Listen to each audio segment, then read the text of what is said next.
Um certo dia eu estava conversando com um amigo meu. E esse amigo meu, ele não estava muito bem espiritualmente, ele estava passando por alguns problemas, espiritualmente falando, ele estava passando por alguns problemas, não só espiritualmente, mas na vida dele ele estava passando por alguns problemas. E enquanto eu conversava com esse amigo, com essa pessoa que estava fraca na fé, eu falei com ela que a oração era a melhor saída, eu falei com ela que uma vida com Deus era a melhor saída, eu comecei a aconselhar a pessoa e tudo mais. E aí essa pessoa, ela me respondeu com a seguinte coisa: do que adianta uma vida no espírito se nada na minha vida vai pra frente? Essa conversa que eu tive com esse amigo meu me fez refletir muito sobre nós, sobre os cristãos de hoje em dia, porque hoje em dia nós somos cristãos que nós aceitamos Jesus, nós vamos pra igreja e nós automaticamente esperamos que tudo na nossa vida a partir dali comece a dar certo. Se você tá desempregado, você espera que Deus abra uma porta de emprego. Se você tá querendo uma namorada ou um namorado, você espera que Deus prepare pra você um namorado ou uma namorada. Se você tá lá triste, você espera que, sabe, nós sempre esperamos que tudo na nossa vida comece a dar certo, que tudo na nossa vida comece a ir pra frente, porque nós aceitamos Jesus, porque agora tá tudo beleza, porque agora não, eu vou orar, mas eu vou orar quando Deus fizer tudo, porque Deus precisa fazer, porque a minha vida precisa ir pra frente, porque eu tenho Deus na minha vida e a gente precisa ir pra frente. Essa é uma ideia que vem estando na igreja nas últimas décadas, sabe? Que homens colocaram, que não vem da Bíblia, sabe? Que vem estando em nós, sabe? Essa ideia de que tudo tem que dar certo porque nós temos Jesus, sabe? Não, tudo tem que dar certo agora. As pessoas têm que me amar, eu tenho que me dar bem com as pessoas. Deus tem que preparar uma porta de emprego boa pra mim, sabe? Eu preciso ter um relacionamento legal, eu preciso ter todas as coisas assim, indo pra frente na minha vida, porque Jesus está na minha vida. A teologia da prosperidade que vem tomando conta de nós, ela nos leva a um evangelho totalmente falso e que não tem profundidade. Mateus 6:33, a Bíblia vai nos dizer: mas busquem em primeiro lugar o reino de Deus e a sua justiça, e todas essas coisas lhes serão acrescentadas. Nos últimos tempos nós temos substituído o busque em primeiro lugar o reino de Deus para busque da sua prosperidade, porque Deus ele é um Deus de promessas, sabe? E cara, isso tá totalmente errado essa visão que a gente tá tendo de que na nossa vida tem que dar tudo certo porque nós temos Jesus. E eu tô aqui hoje para te dar essa notícia que infelizmente, cara, se você aceitou Jesus esperando que tudo na sua vida começasse a dar certo, desculpa te falar, desculpa te desapontar, mas na sua vida não vai dar tudo certo porque você tem Jesus. Você é uma pessoa assim como qualquer outra, vai ter coisa errada na sua vida. Deus não é obrigado a te preparar um namorado, Deus não é obrigado a te dar uma namorada, Deus não é obrigado a abrir uma porta de emprego boa pra você, Deus não é obrigado a te dar um carro, Deus não é obrigado a te dar uma casa, Deus não é obrigado a fazer com que a sua família seja salva, Deus não é obrigado a nada, Deus não é obrigado a nada. Você está na presença dele, se a graça de Deus, isso já te basta, a graça de Deus já te basta, sabe? Pare de querer outras coisas, cara, Deus já te deu tudo que você precisa, tudo o resto que ele te dá, cara, todo o resto. Se ele te preparar hoje uma porta de emprego, se hoje Deus preparar pra você uma namorada, um namorado, se hoje Deus preparar pra você algo a mais, é um presente dele, cara, é algo a mais, sabe, cara? Mas nós precisamos entender, não é porque nós temos Jesus que automaticamente tudo na nossa vida tem que dar certo. Jesus disse que por nós sermos seguidores dele, o mundo iria nos odiar. Cara, não tem como nós sermos amados pelo mundo, por exemplo, o mundo vai nos odiar com todas as forças, sabe? O mundo vai contra nós, porque, cara, mano, não tem como nós queremos ter Jesus e que tudo dê certo, coisas vão dar errado na nossa vida, nós vamos perder amizades por ter Jesus, nós vamos perder coisas por ter Jesus, sabe? Nós precisamos começar a compreender isso, nós precisamos parar de querer que tudo dê certo, porque nós temos Jesus. Sim, Deus ele é dono de todas as coisas, Deus ele é Senhor de todas as coisas, mas não é porque ele é Senhor de todas as coisas que ele vai dar todas as coisas pra você. Deus ele não vai fazer de você um filho mimado, que tudo que você quer ele te dá. Jesus vai te dar só o que está dentro do propósito, tudo que você precisa ele vai te dar. O que você quer nem sempre é o que você precisa, cara. É decepcionante nós olharmos pra igreja e ver o tanto de jovens hoje em dia que estão na igreja não por Jesus, mas porque quer um namorado, porque quer uma namorada,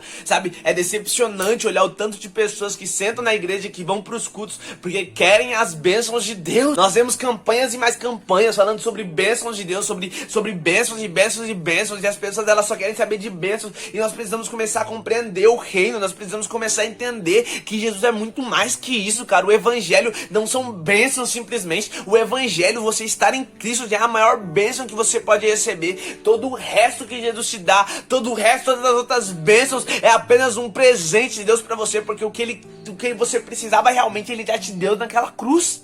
Nosso problema é que nós não queremos entender o propósito de Deus. Existe um propósito de Deus por trás de todas as coisas. Existe um propósito de Deus para sua vida, existe um propósito de Deus para minha vida, existe um propósito de Deus para todas as coisas. E nem sempre o propósito de Deus vai fazer de você alguém grande, alguém que todo mundo vai ver, alguém que, nossa, tem uma namorada linda, um namorado lindo. Nem sempre Deus vai fazer com que o seu ministério seja reconhecido mundialmente. Talvez o propósito de Deus para você não seja esse. Parou para pensar que talvez o propósito de Deus na sua vida seja de fazer você morar numa comunidade pro resto da sua vida e que ninguém saiba do teu nome, apenas as pessoas que estão à sua volta? Você já parou pra pensar que o propósito na sua vida pode ser esse? Ah, Luiz, que loucura que você tá falando agora. Deus não quer, Deus vai fazer Deus é um Deus de miséria agora, vai me fazer ficar debaixo de uma ponte, vai fazer morar numa comunidade agora, sem ninguém me conhecer. Cara, para com isso. Isso já tá errado quando você tem esse pensamento, mano. Comece a entender o propósito de Deus. Tem grandes avivalistas, tem grandes missionários que eles estão agora morando dentro de comunidade, sabe? Que ninguém os vê, ninguém ouve falar deles, ninguém sabe deles agora, mas eles estão lá impactando pessoas, levando vidas para Cristo, aonde eles estão, mano. Então a gente precisa começar a entender o propósito de Deus. Nem sempre o propósito vai nos levar a um lugar de destaque, nem sempre o propósito vai nos levar a ser grandes diante das pessoas. Às vezes o propósito vai nos fazer o mais miserável dentre os homens, mas ainda assim nós vamos impactar alguém.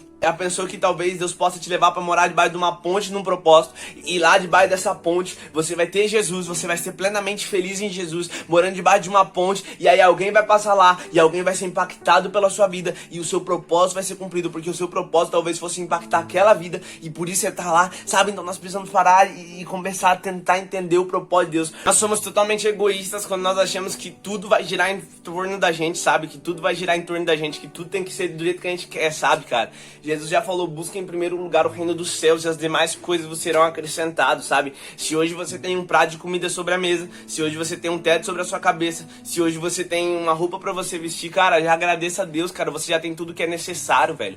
Pare de ser um crente pidão, para de ser um crente chato, cara, mano. Já pensou que Deus, ele não é o seu mordomo, Deus, ele é o seu Senhor, Deus, ele é o seu Pai, Deus, ele... Cara, para com isso, mano. Para de achar que tudo na sua vida tem que dar certo porque você tem Jesus, cara. Não é assim que funciona, cara. Na sua vida o que tem que acontecer é o propósito de Deus, cara. Não é as pessoas gostarem de você ou odiarem você. Não, você não tem que ligar pra isso, velho. Para de ligar pra isso. Nós olhamos tanto pra isso que nós criamos cristãos fracos. Nós falamos tanto de que tudo tem que dar certo que criamos cristãos fracos. E parem com isso. Passe a entender o propósito de Deus, porque a partir do momento que você entender o propósito de Deus, você vai entender que existe muito mais pra nós do que simplesmente ter destaque, simplesmente ter um casamento, simplesmente ter uma casa boa, simplesmente é muito mais. O evangelho é muito mais que isso, cara. O evangelho é muito mais. A Bíblia tá repleta de pessoas que para viverem o propósito delas, elas tiveram que passar por momentos muito difíceis na vida delas. Cara, quer um exemplo disso? José, cara.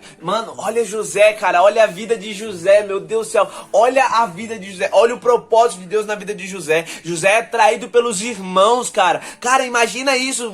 José foi traído pelo sangue dele, cara. Por pessoas que ele confiava. José foi vendido por essas pessoas. Essas pessoas iam matar José e ainda venderam ele para uma terra totalmente estranha. Imagina que é um jovem, um garoto, ir para uma terra totalmente estranha como escravo, cara, recebendo chicotadas. Imagine isso. Ele foi para lá numa miséria, ele não tinha nada, nem dono de si mais ele era, cara. Ele era escravo, cara. Alguém ia mandar nele a partir dali, alguém era dono dele, nem dono da própria vida a partir dali ele era. De repente ele é vendido por um cara, começa a prosperar a casa desse cara, esse cara dá o poder ali pra ele, tudo, e aí ele tá prosperando. Quando tudo começa a dar certo na vida de José, ele é acusado de tentativa de estupro, de assédio. Ele é acusado de assédio injustamente, é preso. E imagina pra o José, cara, ele não fez nada e de repente ele tá preso dentro de uma prisão, cara. Ele tá preso dentro de uma prisão, mano, preso dentro de uma prisão, cara, sem ter feito nada, cara, sem ter feito nada,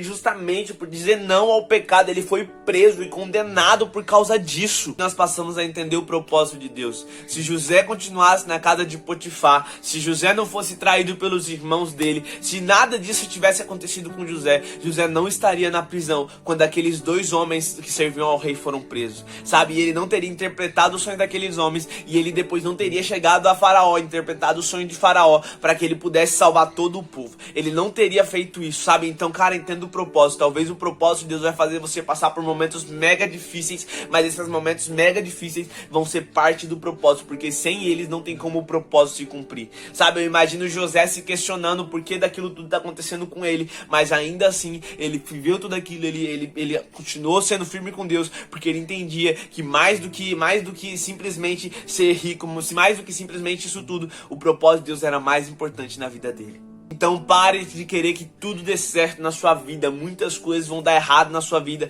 e essas coisas que vão dar errado são parte do propósito de Deus na sua vida. Talvez você não vai ser conhecido mundialmente, talvez você não vai ser conhecido por todos, talvez você nunca vai receber um título de pastor, de missionário, talvez você nunca case na sua vida, talvez você nunca tenha um emprego bom na sua vida, talvez você nunca tenha uma casa grande, talvez você nunca tenha um carro na sua vida, mas cara, entenda uma coisa: viva o propósito de Deus e não as bênçãos de Deus. As bênçãos de Deus são consequências, as bênçãos de Deus são um presente de Deus para nós, mas busque viver o propósito, porque uma vez que você vive o propósito, você é completo em Jesus, você é completo nele, e você não precisa de mais nada, porque você tem a ele. Então pare de querer viver as bênçãos e comece a querer viver o propósito. Talvez na sua vida tudo dê errado, mas tudo faz parte de um propósito de Deus na sua vida. Então pare de querer que tudo dê certo e passe a querer que tudo faça certo diante do propósito de Deus.